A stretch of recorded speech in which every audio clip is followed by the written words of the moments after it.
The following podcast is brought to you by the Johners Podcasting Network, found exclusively at WrestlingWithJohners.com.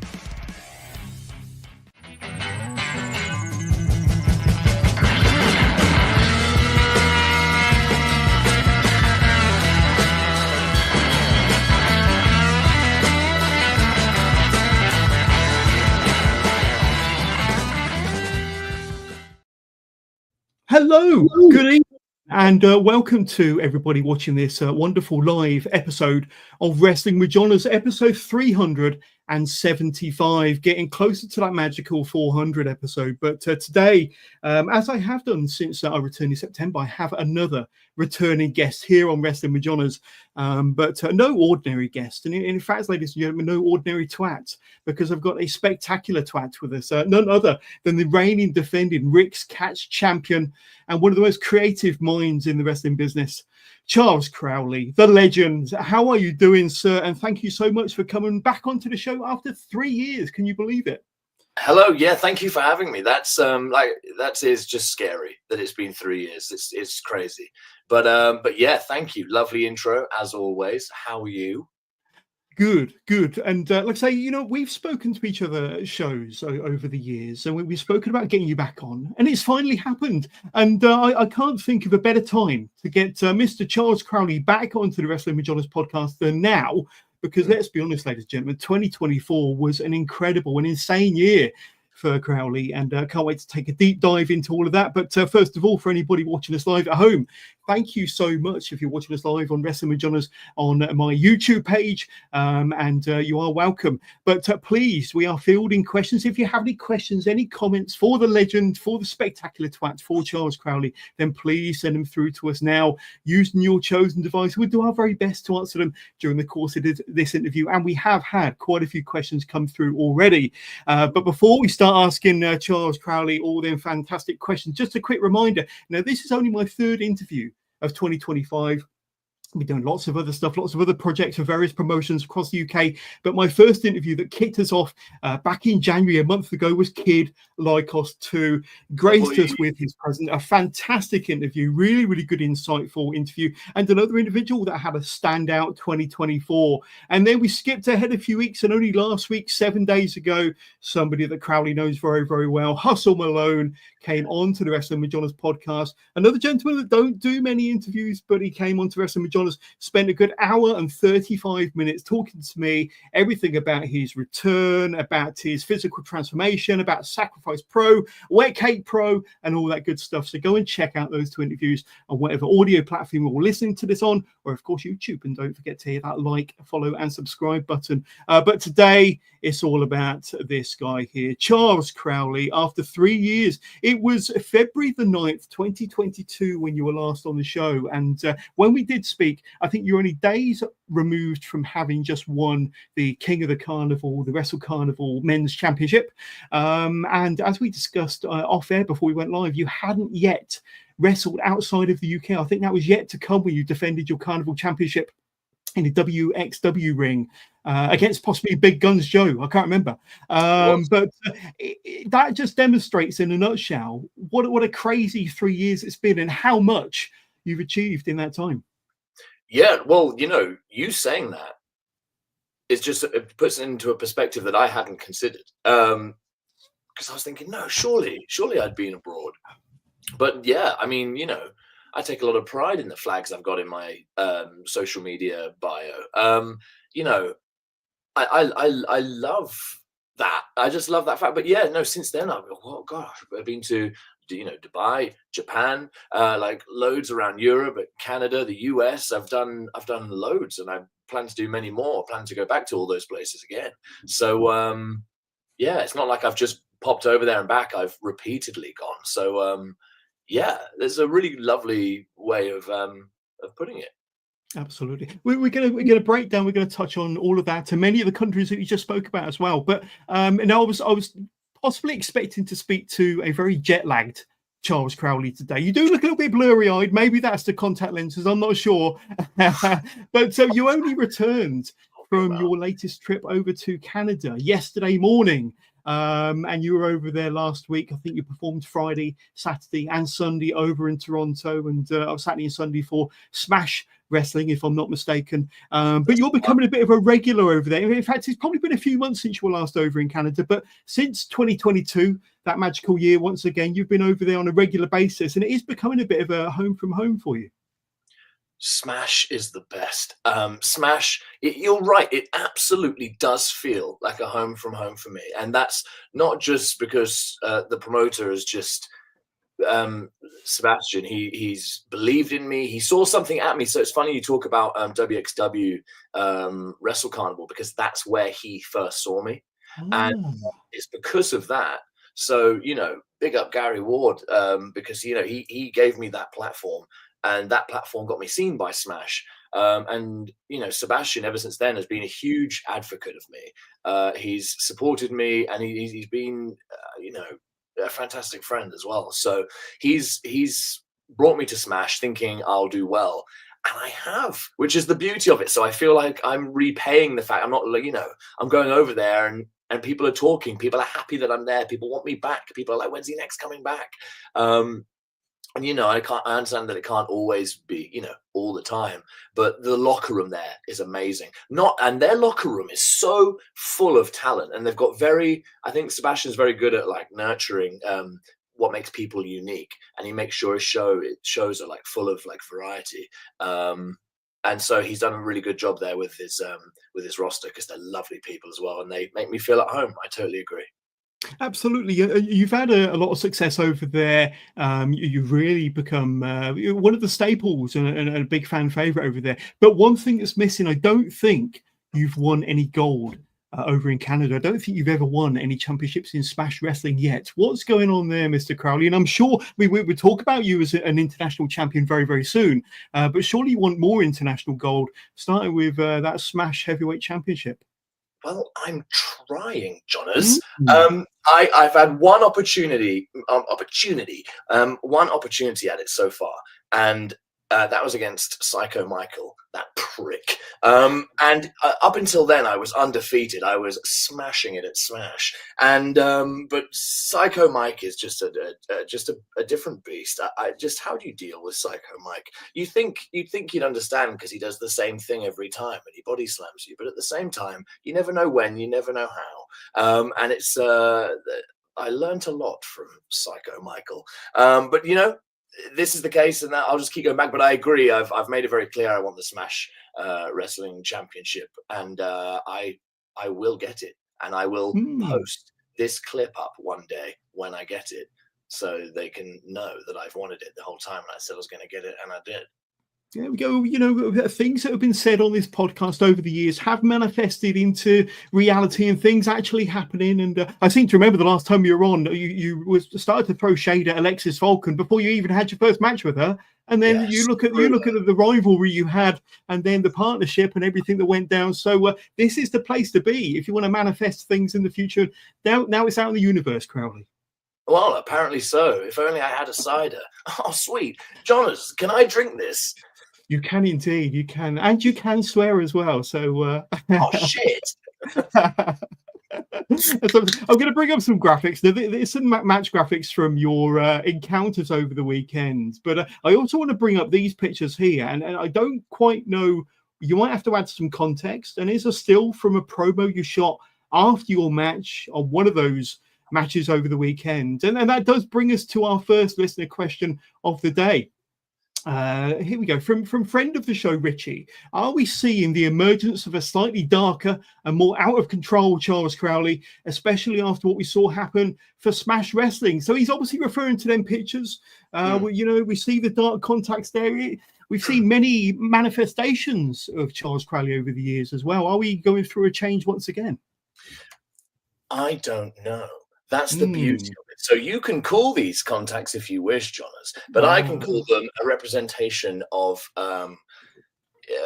my mood isn't the word, but something's going on inside me, inside my brain. A lot of it happened actually over 2024, and it's just coming to fruition in 2025. It's materializing in 2025. All I know so far is that I trained with Tajiri. I asked Tajiri if he'll teach me his green mist. He said, you can use it if you can figure it out.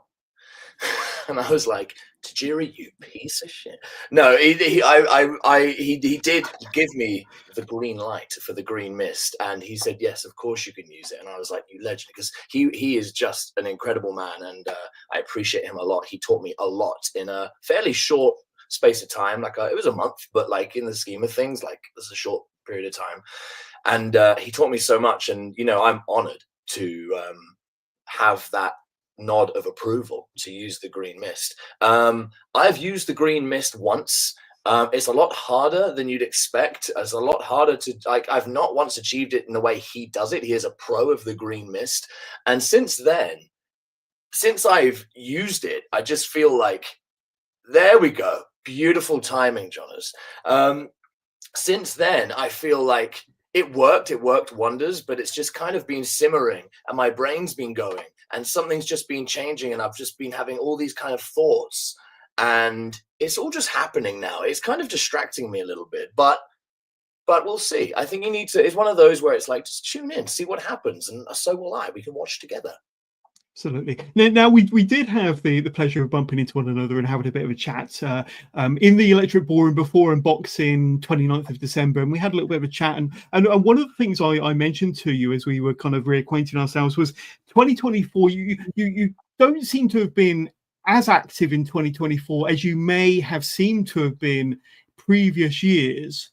But when you look at your body of work in 2024, I think it's possibly your best year ever. Well, I agree. So I could not agree more. I had a very, very personally stressful 2024. I was very fortunate outside of wrestling to secure a very, very, very cool job that I cannot wait to announce to people. I think I'll be able to announce what I did around June time. And I'm very, very excited to let people know about that.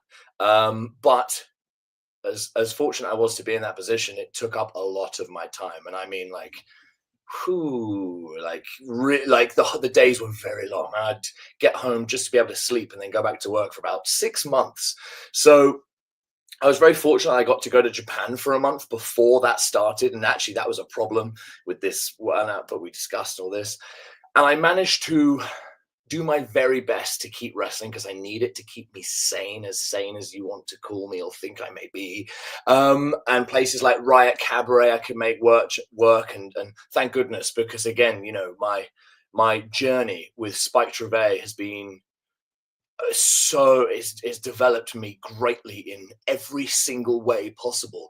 And the crowd were there with me the whole time, and that was something I'll never forget. And it's really, really enhanced me and as a person, as a wrestler. So I'm so grateful that I could wrestle as and when I could.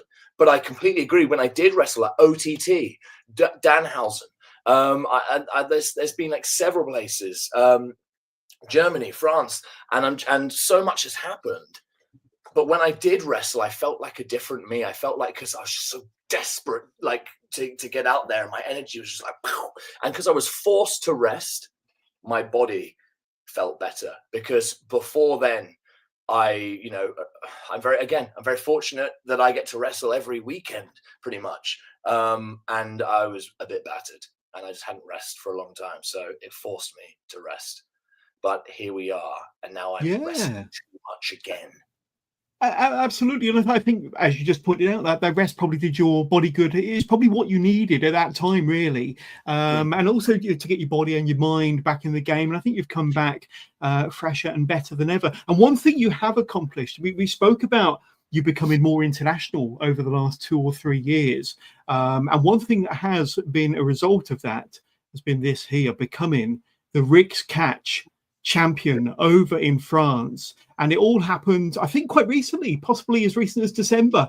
This match here are some stills from one of the videos on your Instagram and some pictures to follow it up. But you looked incredibly happy, relieved, over the moon joyous to become the Rixe champion, and the response from the fans, they were truly stood up, jumping up and down, hugging one another, Mr. Crowley. It was a fantastic response.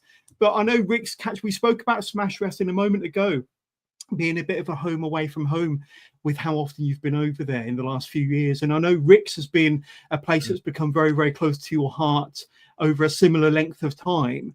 And it's all culminated not only in you becoming a fantastic fan favorite, crowd favorite over there, as the pictures would demonstrate, but you also became their champion December, didn't you? So a fantastic occasion. What did that moment mean to you?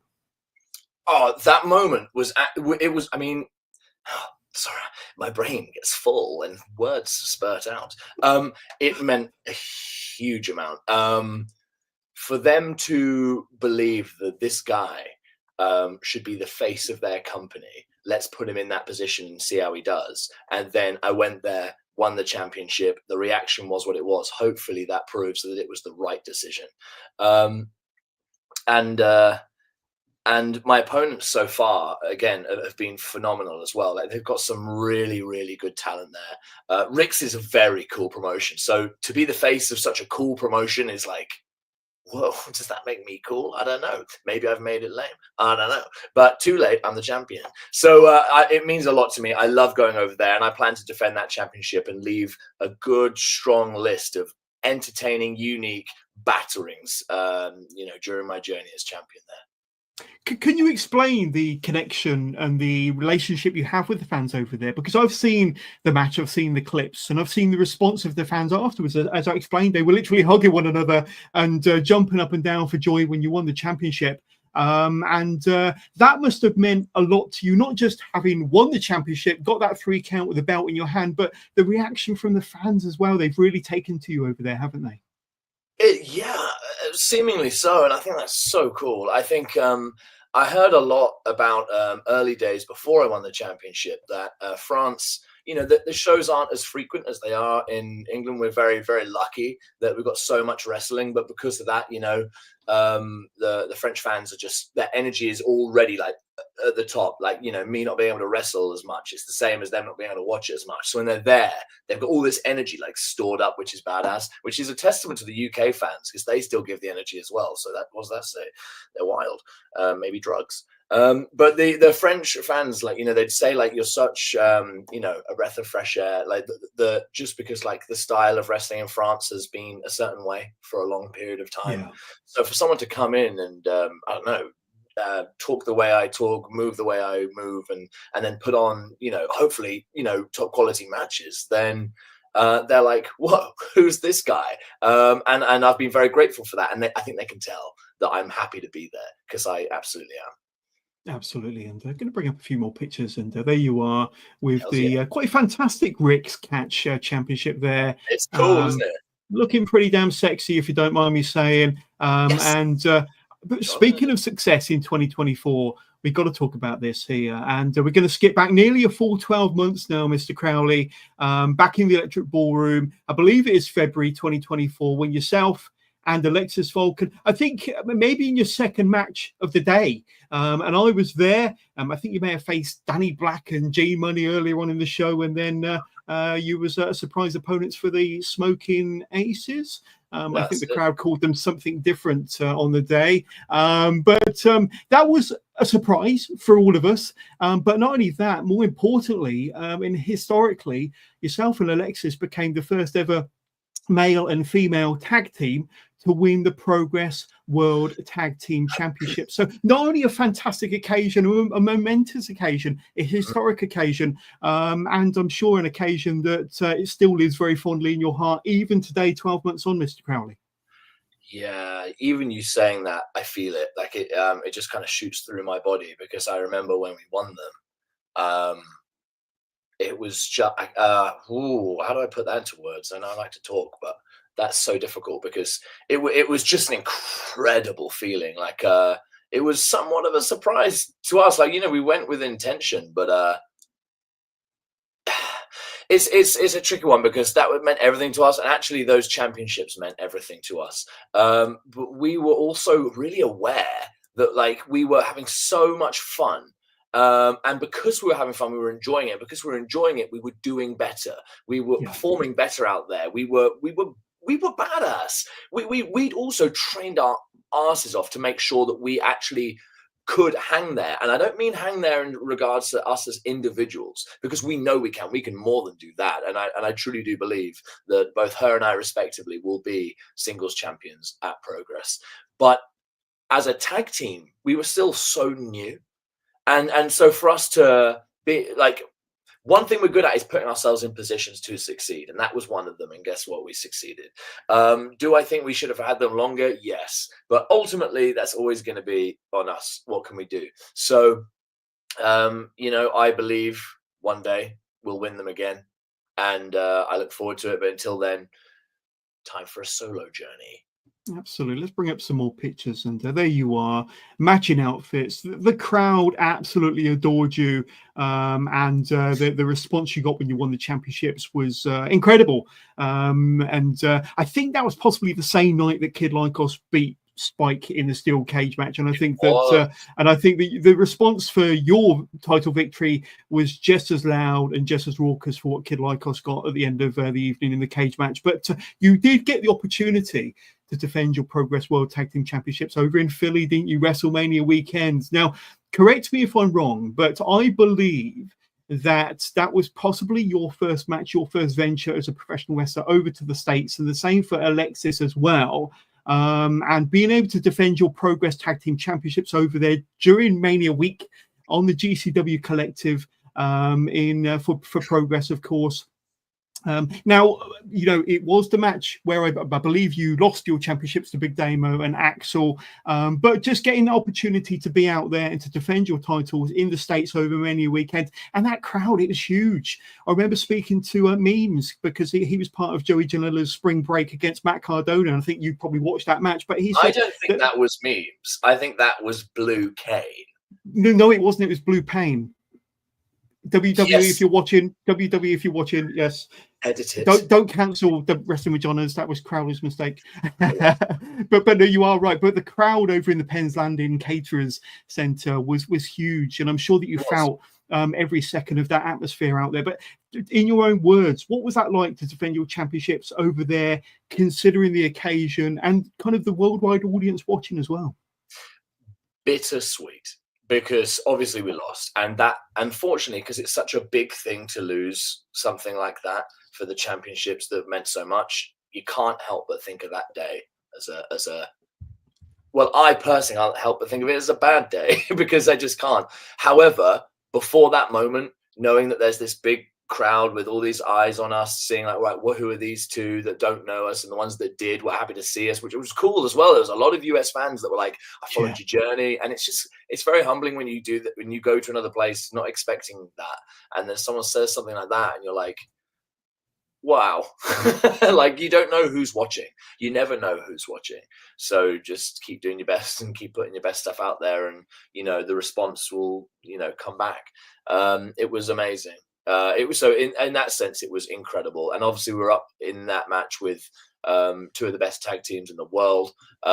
So what you're going to do. But in that sense, great experience. Absolutely. And you obviously got fans from all over the world there. You got obviously your US fans, your US audience, but you got fans that travel from all over the world to that sort of event. And I'll be traveling to Vegas in what about 68 days time, 67 days time to witness my second ever Mania, and I can't wait. But there's obviously going to be a lot of fans out there that maybe have read about you, seen you, maybe caught you on some wrestling show over here in the UK and thought, what's this guy all about? What's his tag team all about? Who are the cheeky little buggers? Did you get a lot of curious fans, or a bit of curiosity from the fans over there and wanting to get to know you a lot more? And maybe it's an opportunity for you to spread your fan base, build more of a fan base over on US soil. Yeah, absolutely. And that's why I dress how I do. That's why I look different. That's why I act different, because I am different and I like that I'm different. So the benefits of that is that people ask questions. People see me and go, who's that? The amount of times after shows, it's like people go, I've never seen you before. that's awesome. I'm following your stuff now. Like that is you've won. You've won. That means you've done well. And you always have that. They can never take that away. And first impressions are a big deal. So that was very evident from that trip. And what's also evident is that I need to go back to the US. And I have my visa. It's all sorted. So that will be a matter of time. Who knows when the first, announcement's going to pop up in that regard. But I have to go back, and I'm looking forward to it. Well, I mean, Progress are going to be part of this year's GCW Collective, aren't they, Mr. Crowley? So who knows? 1 minute to midnight. Let's see if I can stay awake that long to see the Progress show go down over in Las Vegas. But I'll definitely be there for sure. Nice. But hopefully, if you've still got your valid US visa and you've not been barred from the country yet, maybe we'll see you as well. Who knows? Maybe you will, Progress. But I don't like that Progress posted that Simon Miller is going to be there, and he's got the Proteus Championship on his graphic, which I think is bullshit, Progress, because you don't know that. So that's going to be funny when they have to change that. I guess it is just a graphic change, but they won't like that they have to change that. Well, let's talk about that now, because there is no better time. Because on Friday, the 14th of February, at the Bowlers BEC Arena, For the Love of Progress 3, you will be taking on Simon Miller. Now, I don't know if you've seen the breaking news. I do have my scouts and my spies out there that send me stuff all the time, and this was sent to me just before we went live, but it's been announced on Progress Socials. You fans have voted. The people have spoken. Simon Miller versus Charles Crowley for the Proteus World Championship will be contested under winner must win by WWE finisher rules. Prepare to be entertained. So WWE finisher rules. Do you know what that might entail? Could you add a bit of context? Have you been filled in? Was that breaking news for you as well? I've been filled in, Johners. Goodness, well, that's really rude. It's not past the watershed yet. Yeah, well, clearly, gosh. No, I saw that. I did see that, and my brain has been racing because I need to think which WWE finishers suit the way I move. But the issue with this is that it's not fair. Simon knows all the WWE finishers. He knows all of them. And I just wonder if that means he can just bash them all out, And also all these people have been talking about how, because I do a beautiful jackhammer. Some call it the Twat Hammer, and it is gorgeous. But everyone's been pushing Simon to do one. And should he do one? I absolutely agree he should. Look at the size of the man. He should absolutely lift someone as high as he can, and then come down on them as hard as you can with a heavy ass body like that. He's 57 stone, Johners. So if I'm just very, very wary of a jackhammer. So and also very curious if I can hit the jackhammer on him. We shall see. The question is, have you mastered the roll up yet? Because that is one of the most dangerous and deadly WWE finishers of all time, of course. So I'm sure you're practicing that as we speak on a daily basis. The roll up. But speaking of 2024, Alexxis Falcon, and it was at the very end of 2024, and I mentioned about unboxing the 29th of December when this happened, and I was speechless when it happened. Nobody was expecting your opponent at unboxing to be Alexxis Falcon, the Iron Queen. Here are a few photos here, courtesy of Michael Baker, my good friend on Facebook. And you can see how much that meant to you. More importantly, you can see how much that meant to Alexxis Falcon. It was a very emotional day. The response she got from the fans when she came out, because she was away for 6 or 7 months out with an injury. And nobody was expecting it. She even said that she wasn't expecting to return until much later, into 2025, let alone at the end of 2024. And for you to be her unboxing opponent, or for her to be your unboxing opponent, I think was very poetic. And just an incredible occasion, and it capped off what was a fantastic 2024. But in your own words, I mean, you were there, and I could see that you were elated, happy, chuffed, emotional to see Alexxis come out. But tell us how you felt. She John Cena'd it. You know, she came back earlier than expected, earlier than she was told she could come back. That woman is really, I wish people had an insight into how hard that woman works, because I think people get carried away by all the Disney bollocks she posts. But like, you know, she's got all this like adorable, like, you know, content that she's pushing out, but wow, like how hard she worked to rehab. You know, that's something I really struggle with. You know, sticking to like, I do my best to, you know, stick to routines and all this kind of stuff, and I do quite well. But she's literally like, if she's told like, look, this will get you back as soon as possible, that's all she needed to hear. You know, when it comes to wrestling, that woman is just like, this is my thing, and I'm going to be successful in it. So she did so much rehab, and I saw that, and it wasn't easy. It wasn't easy. It was so hard. She cried, she yelled, she screamed, she was frustrated. But also, not only did she like sort out her injury and do that, but she also very carefully trained before that, of course, to make sure she was ring ready. And also just look at her physique. Like during that whole time, she completely changed her diet. She changed some bad habits, and she's in the best shape of her life right now because of all that. So while obviously you never wish anything like that upon someone, it's like lit a fire under her. And it meant a lot to me, because when that music hit, I just know she's going to be successful. And it's like, right, here we go. This is the beginning, and this will forever be the beginning of, you know, the most successful year of her career so far. Well, let's talk about that, because we've just mentioned that you're going to be gunning for the Proteus World Championship, the Proteus Championship that Simon Miller currently holds, but come Las Vegas, you may well have around your waist. But you both spoke after that match at Unboxing and said that for now, you know, the cheeky little buggers are on hold, and you're going to be going after your own individual success in a Progress ring.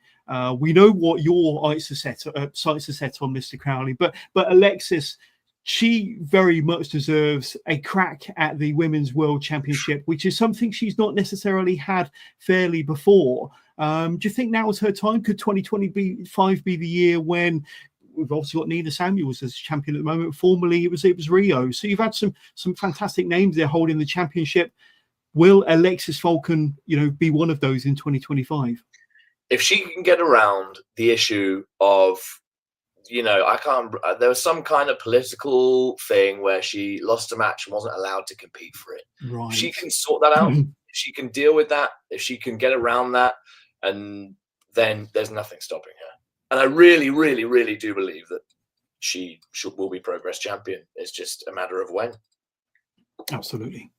Well, but based on the fan reaction and the response that she got in the ballroom last December at Unboxing, she's very firmly the fans' champion already. She's the people's champion. So there we go. It's just a matter of time, I'm sure. Just a few comments that have come in already, and let's have a look. Wrestle Snaps, who do take some excellent photos at TNT shows. They've sent in a question, or more of a comment.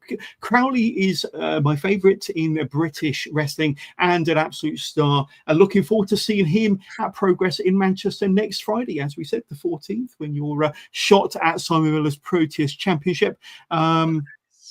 Let's have a look. We do have a question from Wrestle Stamps. Let's start asking the question. Question for Crowley. Any wrestlers on your radar that you would love to face this year? So obviously we are only into February, you know, the 5th of February. So we're scratching the surface of a new year. And you've faced a lot of incredible opponents over the last few years, and we'll touch on a few of those very, very soon. But 2025, is there any fresh opponents or any opponents you'd like to get in the ring with domestically or abroad?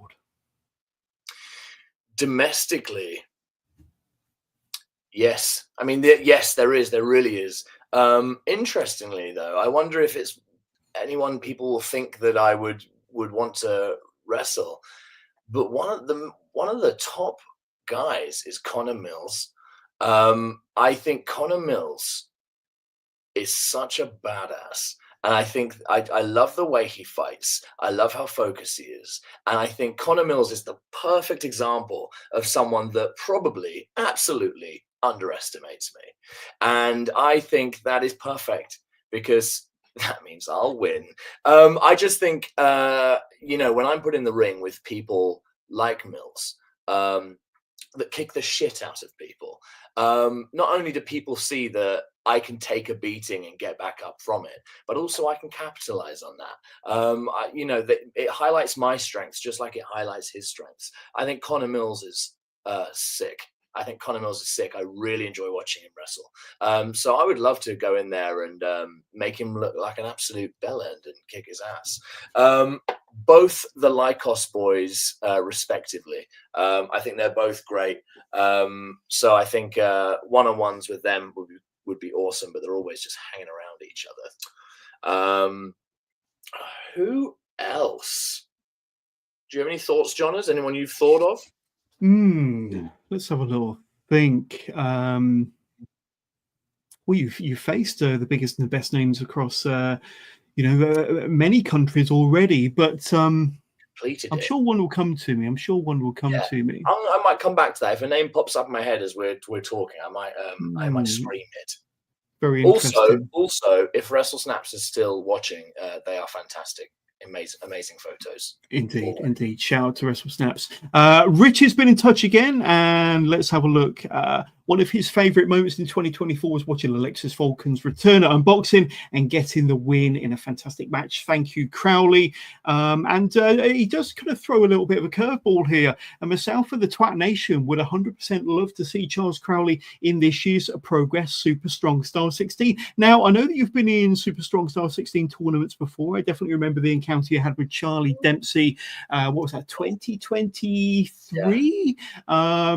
But, you know, could we see Crowley back in the tournament for 2025? And if so, based on everything you've learned about the tournament and how you've grown as a competitor, how do you see your chances?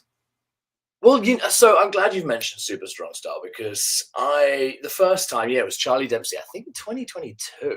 I might be wrong. Really? Wow. Only because, I think that maybe I'm wrong. But you know, I was. I wouldn't say in over my head. I deserved to be there, and I tell you what, that year I really did deserve to be there.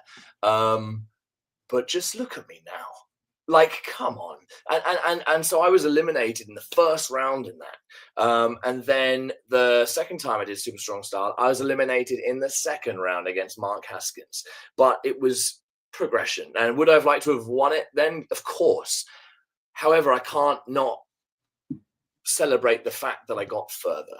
And I just think, you know, I think actually 2 years have gone by since then. I'm sure I wasn't able to do one, and it killed me, probably because of this outside job, and it really, really upset me that. But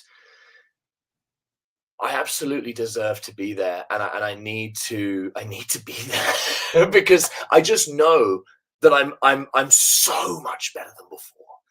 So, like, you know, if I was eliminated the first time and this time that time I was eliminated the second, then I just know I'm going to get further, and I just believe the possibilities are endless. So it's interesting. Earlier you said that my sights are set on the Proteus because, of course, oh my God, I also think it's one of the coolest belts but I can't deny, especially for my creative brain because of its whole gimmick.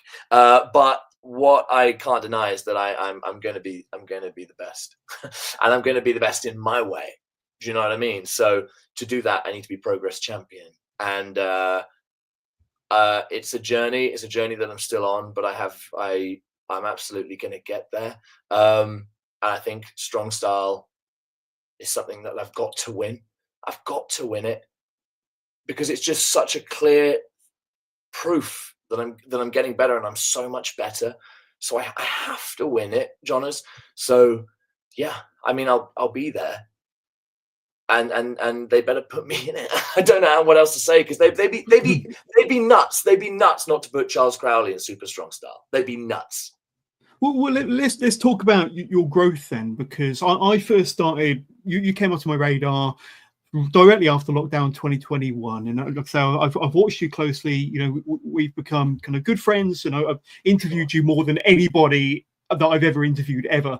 But Nice. your growth has been noticeable over the years, to the point now where maybe it's starting to kind of get to a point now where there's like marginal gains there that maybe only you're seeing, as the months tick on. But where do you feel you've grown the most over the last couple of years, say from Strong Style 1, 2 through to possibly being into this year in 2025, that could make the difference? Well, how different is Charles Crowley now compared to a couple of years ago that could make all the difference?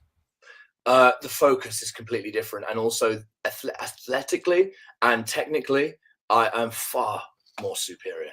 Like I just know more of everything. I understand the industry better. I understand what I'm doing better. I just know so much more. I have so much better understanding of the body and which way it bends, or even better, which way it doesn't bend. And the moment I've like learned these things as well, I'm like, that's amazing. And then for some reason, the way I do it is just in a way that only I can do it. It's just the way I am. It just makes it mine. And I've become obsessed with bettering myself. I'm obsessed with progression. And if I'm not progressing or don't feel like I am, I get really in my head. And that happened a lot last year. Like I may be putting on some of the best matches easily the best matches of my career, but I was getting frustrated because I wasn't being able to get out there as much and as frequently as I want. I was just stuck in a training ring as and when I could, just kind of keeping myself fresh. I worked really hard, Jonas. I work really hard. And, it's one of those things that you don't shout, yeah, of course you do. You sometimes, oh yeah, training and all this kind of stuff, but it's something that will only show when the big one happens. And then people go, whoa, they've won the big one. And then they realize, then they're pushed out of it, and they see the journey that you know so well, and they see the progression. And if you watch my matches, you can see it. Technically, I'm far superior. The energy in my body, how I'm quicker. I react quicker. I get up quicker. Everything about me is more ready to fight, more ready to win, more ready to react. And that's without a doubt, that is the case. So all it is just, it's a case of who wants it more now. And my fire just gets, brighter and brighter. So absolutely. I want to talk to you about Japan now, because you were out there, I think, over June last year, and I'm going to bring up some pictures here that might bring back some memories. And you might need to kind of tell me or spell out to me the name of some of the promotions that you worked for. But I think you worked about 4 or 5 matches across that 3 or 4 week period that you were out there.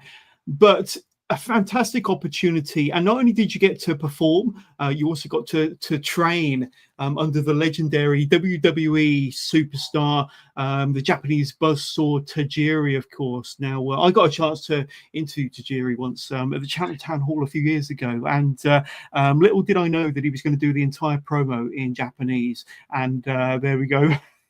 Thanks, Tajiri. Yes, he certainly got me there. But tell us first of all about getting that opportunity to go over there, because I know you worked Tajiri for a UBW show. Was it 2022? Was that when your relationship with him started, and was that when the journey that eventually landed you in Japan started as well? Yeah, I could definitely say that's when it started, because he'd worked me. He knew I was good. He knew I was capable, and he knew that he could mold me and work with me. So yeah, I mean, literally UBW, Paul Ash, Justin Feller, they gave me that platform. And again, luckily I capitalized, and Tajiri was like, whoa. And he was like, you get it. Because I remember he was like, right, let's go out there, wrestle, here we go. And I'm just like, oh, well, here we go. But, it was incredible. I learned loads from that one match. So to think I learned loads from that one match with him, whatever, 15 minutes, and then spent a whole month with him, it's very, very cool. But yeah, I sent him an email. I said, look, I'd like to train with you. And he was like, absolutely. Here are the dates. Here's this. Can you do it? And I went, yes, of course. I will make sure I can do it. Yeah, I wrestled in Fukuoka, Tokyo, Osaka, Nagoya. I wrestled for Choco Pro, which was amazing. Aki, the promoter there, he taught me loads as well. Even just from like a really just a conversation we had, and he was talking about my balloons, and I only pull out the balloons when I'm dead serious. But he was just talking to me about, like, you know, the weight of how important they are, and you know, how they actually can, you know, these are really, really going to help you win. So back them. And I think there was a time when I was like, oh, you know, I probably shouldn't do the balloons anymore. Because, you know, I have to just, you know, get your fists out and go. And he was like, but this is like one of your massive strengths, and you can blend the two. As long as they allow you to get the upper hand, they are so beneficial.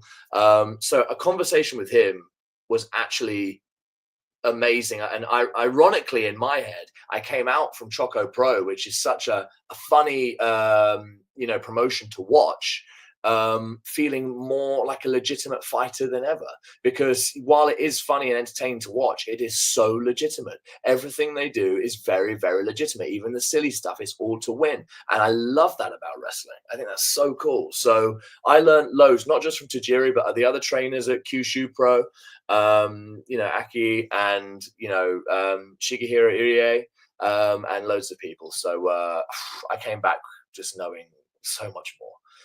And I'm going to bring up this picture here because I was watching some videos, and it looked like even your strikes were pretty.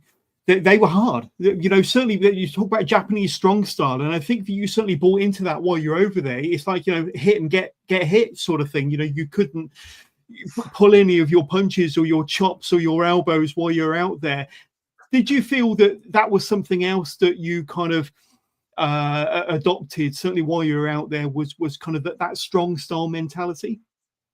Yeah, I mean, if you look at some of the first few years of my wrestling career, I'd say quite a few, my strikes were one of the worst things I had on me. Like, for some reason, I just attacked someone like I was made of, like, I was like a rubber band.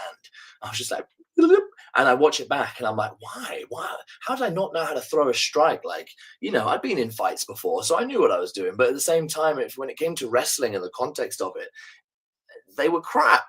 But that's one thing now that I actually get told, and people are like, oh, whoa, you hit really hard. And no one ever expects it, because they just see me going, oh, no, whoopity boo. And they're just like, oh, yeah, he's whatever. But, you know, there's a person here that's put themselves in a position to fight you. Why are you so surprised when I fight you? I'm also not a small boy. I've been gymming for many, many years. So, yeah, and then when you go to Japan, you kind of realize the weight of one really well-placed strike. So you don't miss that opportunity, because you've got an opportunity to hit someone, and you can. That could change the entire match. So you've got to make it count. And so I've asked similar questions during the course of this interview, but did the fans get the character? Did the fans get the gimmick? Did the fans get Charles Crowley? Because I know that some Japanese wrestling audiences are quite straight-laced and very, very serious, but it looked like some of the promotions you were working for was a bit of a variety mixture, and probably appreciated what you brought to the table. Well, you say that they're straight-laced, but I think it might be a factor of just the culture of how they watch wrestling. Because you know, I went to a few promotions that were, you know, wanting to see some fights, but they all want to be entertained. That's why they watch pro wrestling instead of MMA. Do you know what I mean? If you want to watch MMA, you watch it for a different kind of entertainment. You watch pro wrestling, you watch it for a different kind of entertainment. So I think they totally understood Crowley, or if they didn't understand me, which I can't expect anyone to understand me, but I'll never forget in Kyushu Pro, the debut, where I stepped out and there was so many people there. I can't remember how many people, but it was I think someone said to me like 700 plus or something, like.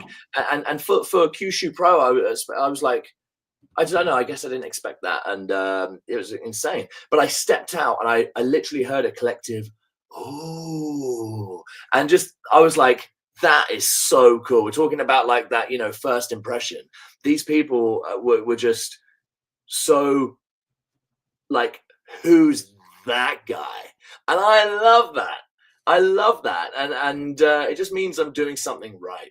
And then the performances were strong. I was really happy, and I kicked some ass, and they all really enjoyed it. So yeah, it resonated very well. Absolutely. Going to bring up this picture because I neglected to earlier on. Who is that gentleman on the right-hand side? Because he certainly looks like an interesting character. That is Crazy Monkey. He is just a very, very, very well known like deathmatch hardcore wrestler, as you could probably tell. Yes. By the indents all over his body. And it was very cool to meet him because he's Crazy Monkey and I love monkeys. And I have a lot of traits of myself that I would associate with monkeys. And I always want to lean into that. I want to lean into that more and more and more. Yeah, I just think he's really cool. So for me, that was a proper fan moment. And I was like, oh, you're such a badass. You look cool. You move cool. That's what I want. And I don't know if I know. I certainly haven't met anyone more legitimate than him. So it was very, very cool to meet him. And I know you love learning about new places and new cultures. Did you get a chance during your free time to learn about the Japanese culture? I'm assuming it's your first time out there, and if so, what did you enjoy most during your free time about learning about the culture, the food, the places, the travel? Tell us about your experience out there. Well, first of all, the food was the best thing I've ever tasted. Like, as in actual, just the quality of it, I cannot express. It literally made me think there's no good food in the UK, which of course is not the case. But especially in Fukuoka, it's a countryside place, so that like literally they're like, sorry to vegetarians or vegans, but they were like, we've just killed this cow, eat it, and I'm like, whoa.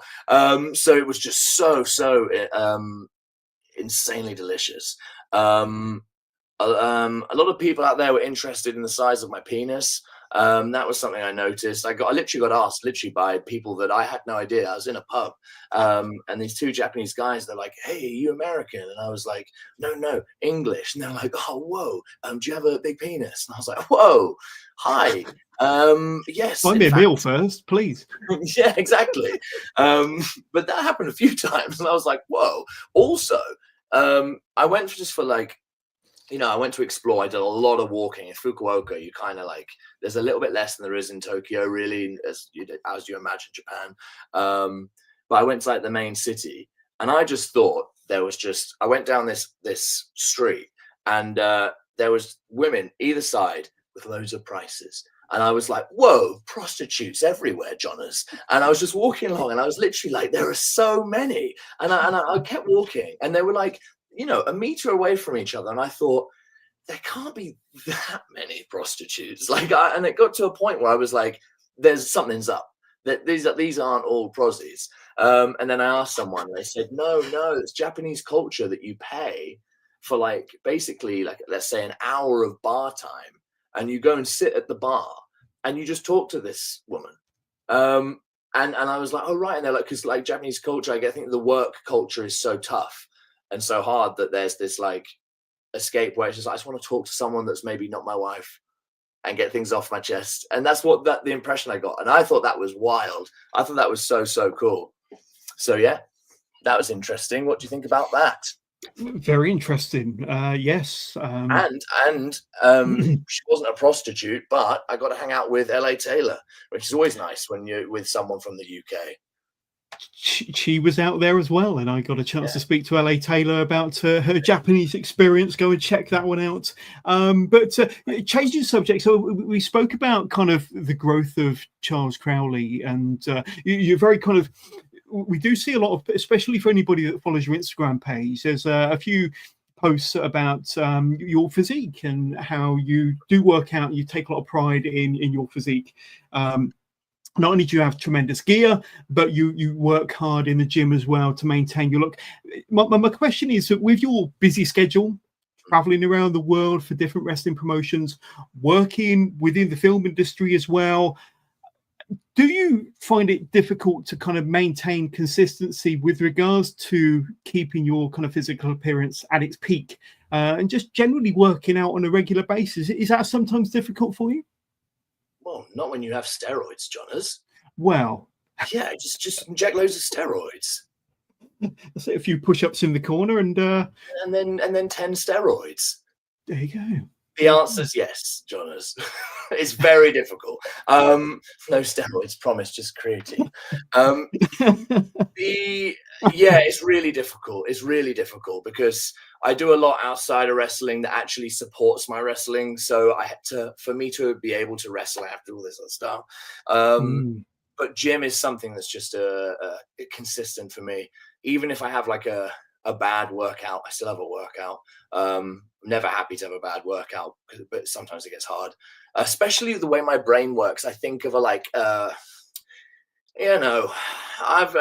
just think of a lot of things, and my brain works very quickly, and it's very scatterbrainy. So I think if I'm at the gym, I'm like, oh no, I need to do this for this promo, or this graphic, or this or this. I struggle to focus on it, but I also just have to keep learning, keep reminding myself to shut it all off, because when I do, I'm so much happier, Jonas. So I find time for gym, and I think everyone should find time for gym. I know it's not so easy sometimes. People think they don't have the time, but 100 press-ups on the floor is way better than doing nothing if you do that every day. Do you know what I mean? So there's always something you can do, and I make sure to keep that up, because I take a lot of pride in my physique.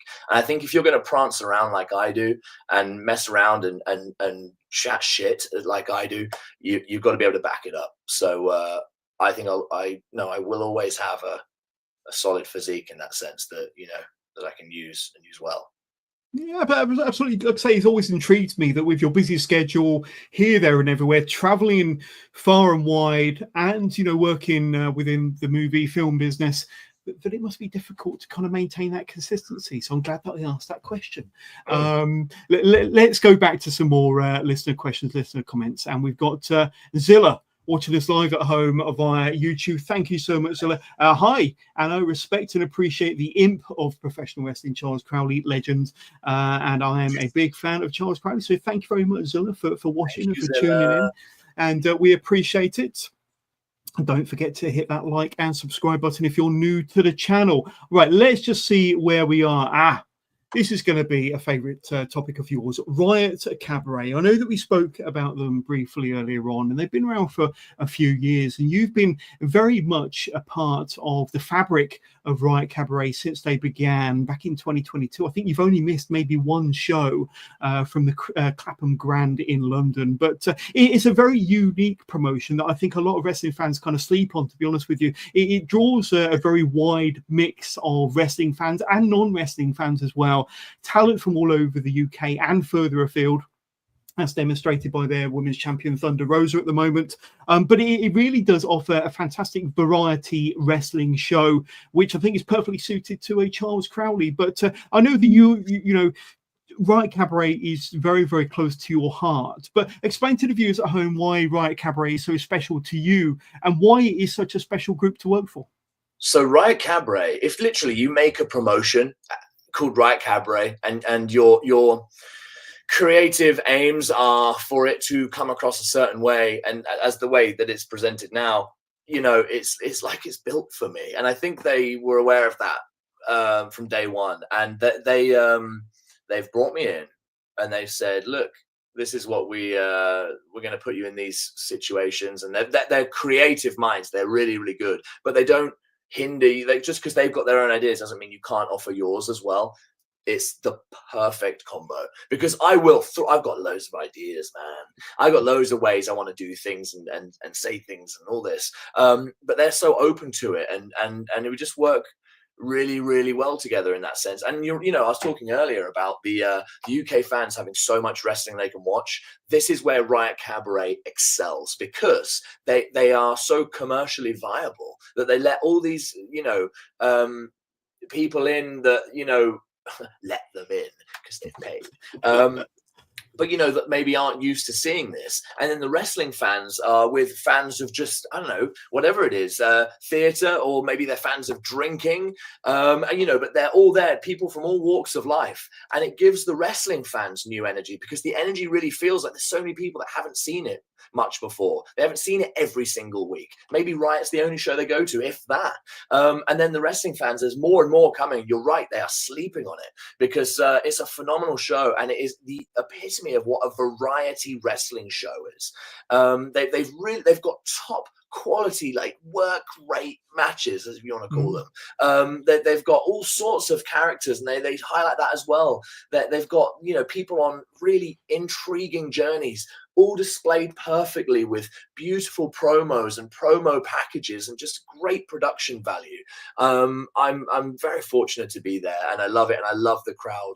The crowd have been really good to me, considering I'm a twat. So yeah, it's an incredible promotion, and I'm very proud to be a part of it.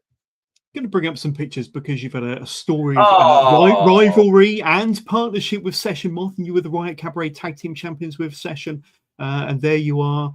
And of course, your feud rivalry with Spike, which you've said yourself has helped to develop you as a performer and as a wrestler, and as kind of helped to bring you on as an overall talent. But we are kind of looking ahead because I think you've got a first-time encounter coming up very, very soon against Nina Samuels, February the 11th. I don't know, I nearly said November there, but February the 11th, which is just 6 days away. Now, with everything you've kind of gone through in a Riot Cabaret ring, I think this is possibly your biggest encounter, your biggest challenge to date inside of a Riot Cabaret ring. And Nina Samuels, well known for being the belt collector of British wrestling and the longest reigning champion of any description in a Riot Cabaret ring. But I think when you've got two talents such as that, Charles Crowley and Nina Samuels, two fantastic characters and two fantastic characters that can go in the ring, I think that's going to be a fantastic match that's, the fans are really looking forward to, and I am too. Yeah, I'm really looking forward to that because, while I have to attack her viciously soon, I'm a big fan of Nina Samuels. I'm also a big fan of Cassius. Them together is a scary thought. But no, I'm very much looking forward to it. Nina's a bit of a bell end. There's a lot of bell ends out there. Nina's probably one of the biggest ones. But yeah, just with Cassius there, I've got a lot to think about because she's really strong. Have you seen her shoulders? For goodness sake. So yeah, she definitely doesn't miss Jim's gym routine, gym consistency. She's there on a regular basis. I know that for sure. Takes steroids probably, like many 20 of them, and creatine.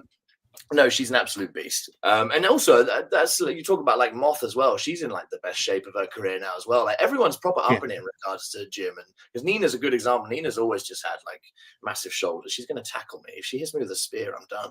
But I'm very much looking forward to that match. Nina has been she was the champion for how long? Like absolutely ages. So yeah, that'll be a test, and especially considering this all comes after everything with Spike.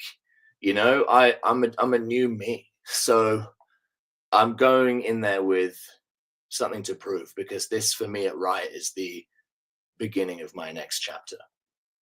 Absolutely. And I want to touch on two kind of other highlights from 2024, and one is going to be the Buried Alive match against Memes for BZW, and they're another French-based promotion. But I spoke to Blue Pain, and apologies if I mentioned Memes. Who's that guy? I think he goes by the name of Tom nowadays. I don't know. But Blue Pain in a Buried Alive match, and I don't think even the balloon could save you there. But that must have been a first for you. And considering your kind of long-term friendship with Blue Pain, having that kind of a match over in BZW in a Buried Alive match as well, that must have meant a lot to both of you to have that moment together. It was very cool. I'm pretty sure Blue Pain's dad was in the audience and he saw me squeeze Blue Pain's bum. So as you can imagine, that's a really big moment for both of us. Now, huge kudos to everything Blue Pain has done, because he was like in the ring with Kurt Angle, Mick Foley, Zack Ryder, like so cool, like so many of us. I know we're all out for ourselves, and we can support each other and all this kind of stuff, but it is kind of like we want to be there. Of course we do. We're happy for our friends, but we want to be there. But that is a good example. I was like, whoa, I'd love to be in those positions. And thankfully, I find myself in them every now and then. So I'm very, very grateful for that too. But like, wow, like so cool. And that's all a testament to him and how he's like, got that out there and everything he's doing out there and got the attention of people overseas. That's so cool. So yes, it's very, very cool to wrestle him. You know, like the most successful I think he's been yet is there. So to wrestle him there, Bang His Own wrestling, and especially in a Buried Alive match, very cool. The balloon nearly got me, but you know, he is a Kane variant, so I feel like I'm not too sad I lost that, because to lose to a Kane variant is still fair enough. You know, it is a variant of you know, Kane. Absolutely. And I'm learning more and more about the European wrestling scene all the time. And I didn't realize that Hungary have a little bit of a scene as well. And here are a few pictures from your time out there, your debut over there. Now, you might need to enlighten us to the name of the promotion, but once again, a pretty packed audience, and let's say some fantastic. Was it Peter Tiani that you wrestled over in Hungary, who I know kind of is fairly well known, fairly big on the European scene, but wrestling over in Hungary, another great opportunity and another fantastic debut in 2024. Yeah, that was very cool. That was HCW. Again, huge crowd. Yeah. 700 plus, I think it was, and a really cool crowd as well. And they've got like a proper like TV deal, everything. That was so cool. So I was very, very happy to be there, and I'm very proud of what I did there in that match. And Peter Tiani is well, he's one of those that he can go. He is fast, so it's up to me to slow him down, because by God. But he's very good. Obviously, I mean, he's WXW champion. To go toe to toe with him is just tremendous. I'm always learning and all this kind of stuff. So I learned a lot from wrestling someone like him as well. But I thoroughly enjoyed that. And again, the crowd there, just the European crowds, there's just something different about them. And I'm not saying they're like better, because like each crowd has like their own pros and cons. But the European crowd is just like, it's like they're almost like fans that haven't seen wrestling before, just how like the way they present their energy, and it's very, very cool. And that's great for me, because I feed off that shit. You know what I mean? Yeah, 100%. But like I say, I'm learning about all these fantastic scenes across Europe, and like I say, and kudos to Hungary for having a fantastic scene and getting Crowley over there as well. Now, when we last had you on, we did speak about your kind of love and your passion for TV and for filmmaking, and being an actor, being a director as well, being a storyteller behind the camera. But tell us a little bit about some of your up-and-coming projects, because I did notice on your socials a certain newly signed WWE star, Jordan Grace, with some horns on her head. You got Harley Hudson over there on the left hand side, but you have been doing some filming with those two, especially with Jordan doing some fantastic stuff, entering her second Women's Royal Rumble this past Saturday. But how did that opportunity come about, and tell us a bit about that project? I know you wanted to kind of divulge a bit more about that. Well, yeah, well, I do. It's hard to talk about, because I'm kind of not allowed to until like a certain deal comes about. But you know, yeah, this is my second feature film. My first feature film is Drive Me to the End, available on Amazon Prime, and it touches on like thank you. It touches on like autism and communication and how people talk and stuff. I'm very proud of that film. But that film had a budget of like 15 grand, right? Which was all my savings at the time, and some local investment, right? This film will have a budget of like 140k. So in the real world, that's a huge amount of money. In film world, that's still not a lot. Do you know what I mean? That's still like, it's like shoestring budget, which blows my mind. But I've been very fortunate the first film did well, because then people saw it and were like, whoa, we want to invest in you and your manic brain. So that's exactly what I've done. I've created a second feature film, and it is so weird, Johners.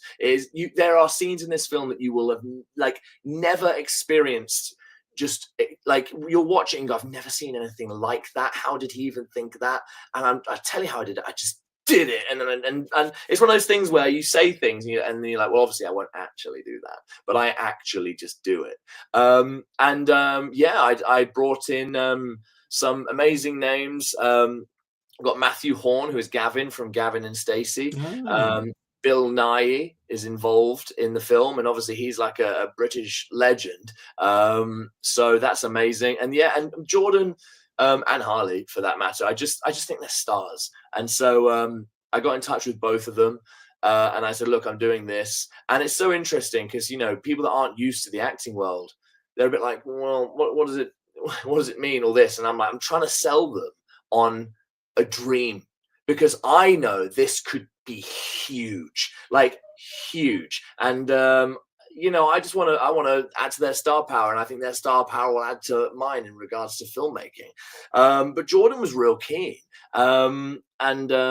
She was so lovely to work with. She had a really long flight, and she was knackered, and she was feeling it on the day, but she worked her ass off, and she was awesome, as did Harley. And but she was amazing. She was so kind to everybody, and yeah, she absolutely deserves all the success. I just knew it. I just knew, like, when I brought her in, I was like, she's gonna get signed by WWE. Look at her. Look how she moves. Just look how she presents herself. Look how good she is at marketing herself. And she's also full of charisma. I just wanted that charisma on my film. So, yeah, I messaged her and she was interested. And I appreciate that she has, you know, she believed in me enough to be like, I trust this guy, because she must know that she's going on to big things. So it's very, very cool that she's like, I trust, you know, my image in the hands of this guy, and I think she'll be very happy with the outcome. And is it a film that's going to appeal not just to wrestling fans because of the inclusion of Jordan Grace and Harley Hudson, but is it got a wider story that can appeal to everybody?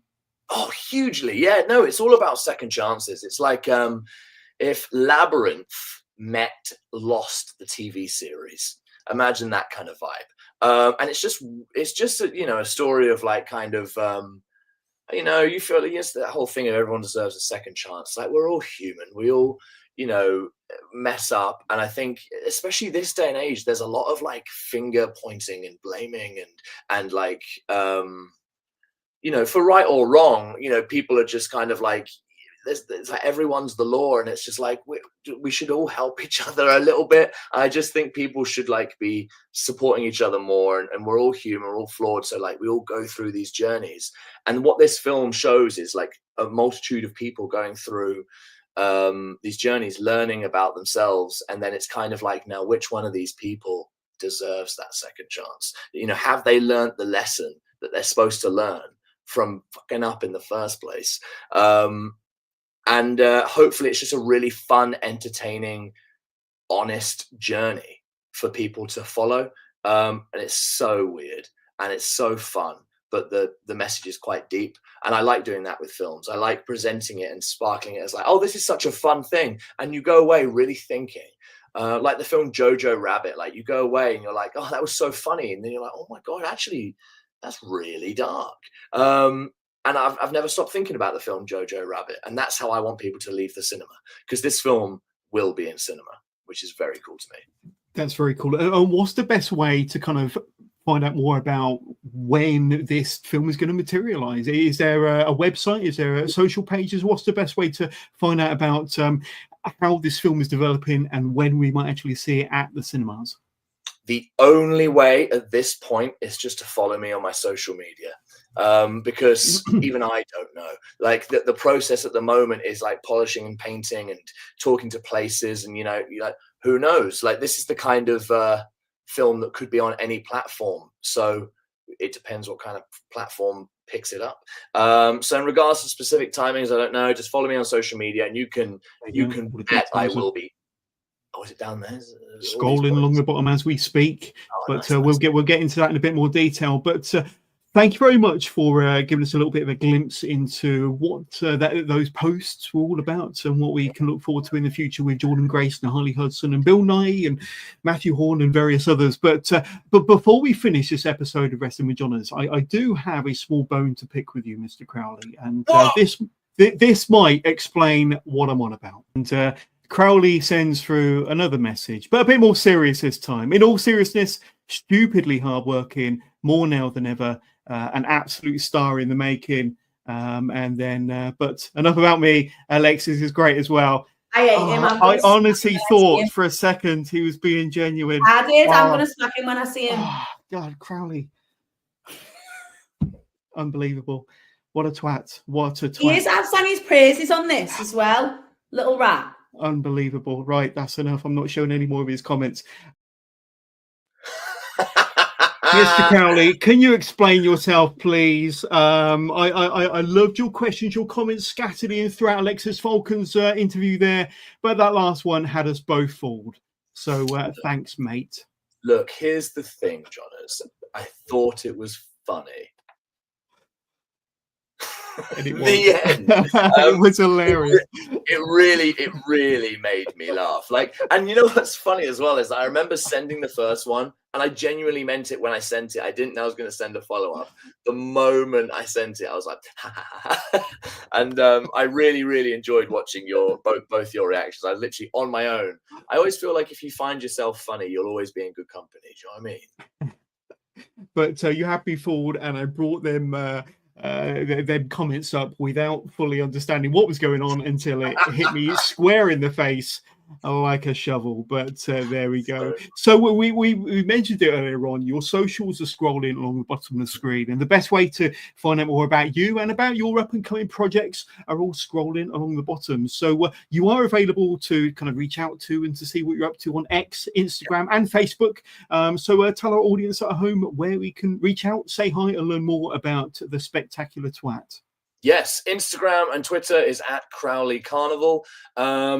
My Facebook as well, but I don't use it as much, if I'm honest. So honestly, they're the best, and you will see posts for my film because in not too long it'll be in some very well-known magazines and some big places. So you'll see it. Like even if I wasn't telling you about it, I reckon you'll hear about it. So don't worry about that. But in regards to my own personal journey within the wrestling ring, Instagram, Twitter, they're your best bet.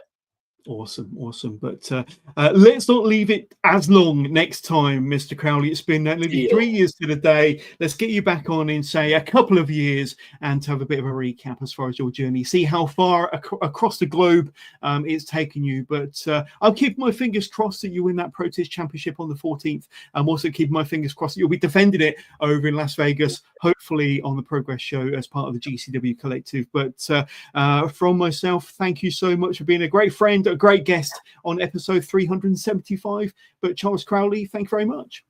Thank you, Jonas. Bye forever. And we'll catch you soon. Take care.